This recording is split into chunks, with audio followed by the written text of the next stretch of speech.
Hello मेरे प्यारे बच्चों। आज की क्लास में हम वाक्य विचार के बारे में पढ़ेंगे कि वाक्य विचार क्या होते हैं और इसके कितने अंग होते हैं और कितने भेद होते हैं। सबसे पहले हम वाक्य के बारे में पढ़ेंगे कि वाक्य क्या होते हैं। वर्णों के सार्थक मेल से शब्द बनते हैं। वर्ण जो होते हैं ना, जैसे क ख ग घ ड़, इनके सार्थक मेल से क्या बनते हैं? शब्द बनते हैं। और शब्दों के सार्थक मेल से वाक्य बनते हैं। जैसे कि शब्द क्या है? जैसे नेता, जी, भाषण, तो ये क्या है? शब्द हैं। तो इनसे क्या बन रहे हैं? वाक्य बन रहे हैं। और जब शब्द वाक्य में प्रयोग किए जाते हैं तब इन्हें क्या कहते हैं? पद कहा जाता है। जब वह वाक्य में प्रयोग किए जाते हैं तो उन्हें क्या कहा जाता है? पद कहा जाता है। अब जैसे हम नीचे कुछ वाक्य पढ़ेंगे। नेताजी भाषण दे रहे हैं, तो ये क्या है? शब्दों के सार्थक मेल से क्या बन गया है? वाक्य बन गया है।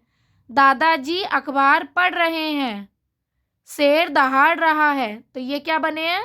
शब्दों के सार्थक मेल से वाक्य बने हैं, है ना? यही तो है, क्योंकि ये जो शब्द हैं वो क्या है? निश्चित क्रम में लिखे हुए हैं और इनका अर्थ भी हमें बिल्कुल साफ साफ समझ में आ रहा है। तो ये क्या है? वाक्य हैं। कि शब्दों का वह सार्थक समूह जिसका एक निश्चित अर्थ हो। शब्दों का वह सार्थक समूह जिसका एक निश्चित अर्थ हो, वह क्या कहलाता है? वाक्य कहलाता है। ओके, तो वाक्य आप समझ गए कि वाक्य क्या कहलाता है। उसके बाद अब हम पढ़ेंगे वाक्य के अंग। वाक्य के कितने अंग होते हैं? वाक्य के 2 अंग होते हैं। कौन कौन से? उद्देश्य और विधेय। सबसे पहले हम पढ़ेंगे उद्देश्य क्या होता है। वाक्य में जिसके बारे में कुछ कहा जाता है उसे उद्देश्य कहते हैं। जैसे कि मोर नाच रहा है, तो यहाँ किसके बारे में बात हो रही है? मोर के बारे में। तो मोर क्या है? यहाँ उद्देश्य है। इसी तरह से दूसरा है मदारी खेल रहा है। अब यहाँ किसके बारे में बात हो रही है? मदारी के बारे में। तो मदारी क्या है? उद्देश्य। मतलब यहाँ मोर और मदारी के बारे में कहा जा रहा है। तो ये दोनों क्या है? उद्देश्य। मतलब जिनके बारे में बात हो रही हो, जिनके बारे में कुछ कहा जा रहा हो, वो कौन से वाक्य होते हैं? उद्देश्य। ठीक है। अब दूसरा है हमारा विधेय। विधेय क्या होता है? वाक्य में उद्देश्य के बारे में कुछ कहा जाता है। मतलब उद्देश्य के बारे में कुछ कहा जाता है, वो क्या है? विधेय। जैसे नवीन पत्रिका पढ़ रहा है, तो नवीन के बारे में कहा जा रहा है कि वह पत्रिका पढ़ रहा है।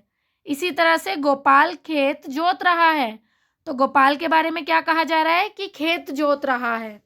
तो यहाँ पे जो पत्रिका पढ़ रहा है और खेत जोत रहा है, उसके बारे में बता रहे हैं, उद्देश्य के बारे में बता रहे हैं। तो ये क्या है?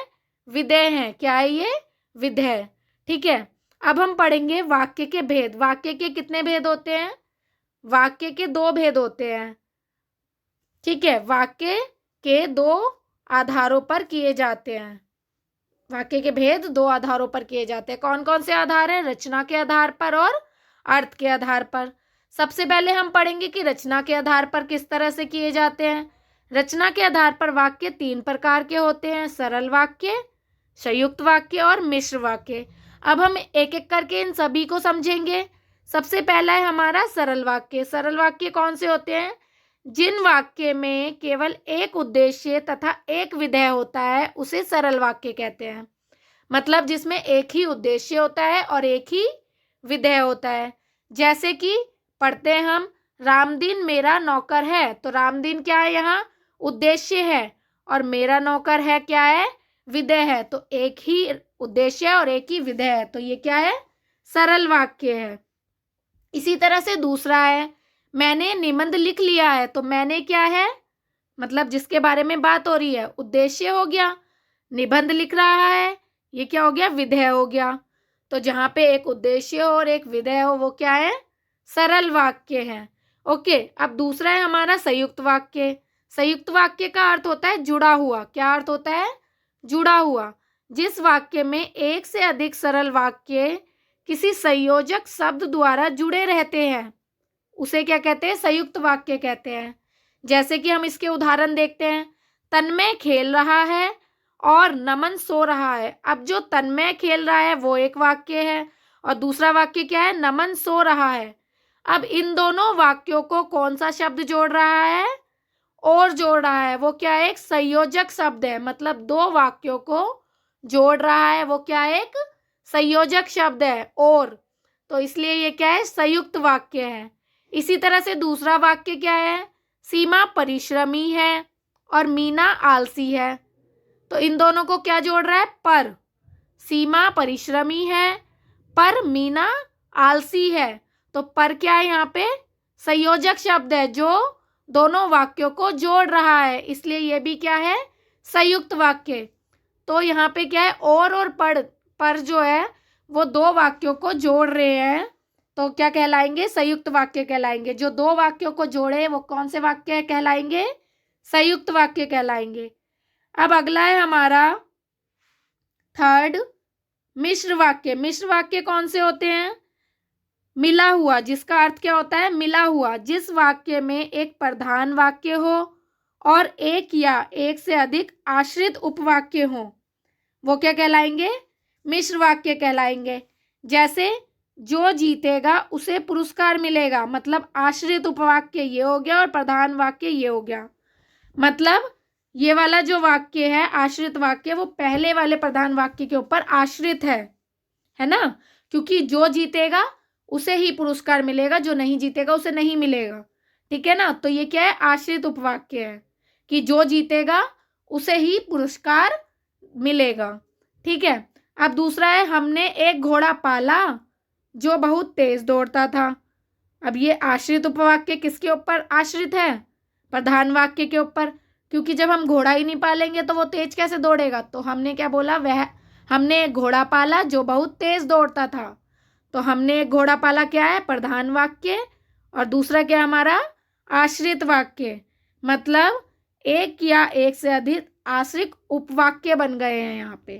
तो ये क्या कहलाएगा, हमारा मिश्र वाक्य कहलाएगा। अब यहाँ पे कुछ विशेष बातें दी गई हैं, वो क्या है, प्रधान वाक्य स्वतंत्र होता है। कैसा होता है प्रधान वाक्य, स्वतंत्र होता है। यह किसी वाक्य पर आश्रित नहीं होता है। प्रधान वाक्य हमेशा कैसा होता है, सरल होता है, स्वतंत्र होता है और किसी दूसरे के ऊपर आश्रित नहीं होता है। और आश्रित उपवाक्य स्वतंत्र नहीं होता है, यह क्या होता है, प्रधान वाक्य के ऊपर आश्रित होता है। आश्रित था ना, ये दोनों ही आश्रित थे ना, कि जो जीतेगा उसे पुरस्कार मिलेगा। जब जीतेगा ही नहीं कोई तो पुरस्कार कहाँ से मिलेगा। तो जो वाक्य दूसरे वाक्य के ऊपर आश्रित रहे, ठीक है ना, जो आश्रित उपवाक्य है वो प्रधान वाक्य के ऊपर आश्रित रहता है, तो वही हमारे क्या कहलाते हैं, मिश्र वाक्य कहलाते हैं। ओके बच्चों, तो आपका जो चैप्टर था वाक्य विचार, उसमें से रचना के आधार पर हमने पढ़ लिया है कि किस तरह से रचना के आधार पर उसके जो तीन प्रकार थे उन सभी को हमने पढ़ लिया है। अब नेक्स्ट क्लास में हम पढ़ेंगे अर्थ के आधार पर किस तरह से है। तो आज का आपका जो वाक्य विचार का चैप्टर है